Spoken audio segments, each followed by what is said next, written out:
दोस्तों, क्या आप जानते हैं कि पलकें हमारे आंख की क्यों झपकती हैं?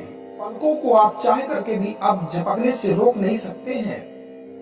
लेकिन पौराणिक ग्रंथों की माने तो राजा निमि के शासन काल से पहले मनुष्य और पशु पक्षियों की पलकें नहीं झपकती थी। देवी भागवत पुराण के छठे स्कंद में एक बहुत ही रोचक कथा है, जिसमें बताया गया है कि क्यों मनुष्य और पशु पक्षियों की पलकें झपकती हैं। कथा के अनुसार एक समय इक्ष्वाकु वंश के राजा नेमि को उनके गुरु वशिष्ठ ने श्राप दिया था कि तुम विदेह यानी शरीर से रहित हो जाओ। क्रोध में आकर के राजा नेमि ने भी अपने गुरु वशिष्ठ को श्राप दे दिया कि उनका शरीर भी नष्ट हो जाए। श्राप से दुखी ऋषि वशिष्ठ अपने पिता ब्रह्मा जी के पास पहुंचे।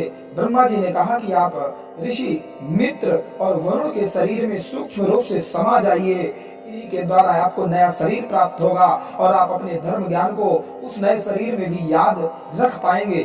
ऋषि वशिष्ठ जी ने ऐसा ही किया।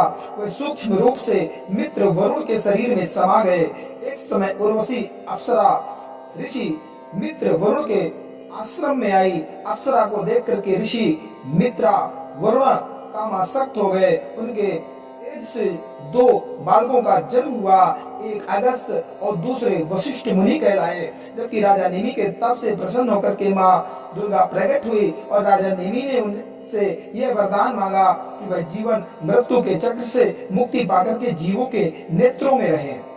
माँ दुर्गा ने राजा नेमि को वरदान दिया कि वह वायु रूप में मनुष्य और पशु पक्षियों के नेत्रों में विराजमान रहेंगे, जिससे उनकी पलकें झपकेंगी, देवताओं की पलकें नहीं झपकेंगी, जिससे वह अनिमिष कहलाए। जब देवी राजा को वरदान देकर के चली गई तो ऋषियों ने राजा के शरीर को मंत्रों से मथ करके एक बालक को उत्पन्न किया, जो मिथि और जनक कहलाए। इनके वंशज आगे चल करके जनक और विदेह कहलाए। देवी सीता के पिता राजा जनक भी इन्हीं के वंशज हुए। तो मित्रों, ये कथा आपको कैसे लगी? अपनी राय कमेंट बॉक्स पर अवश्य दें और चैनल पर अगर आप पहली बार आए हुए तो चैनल को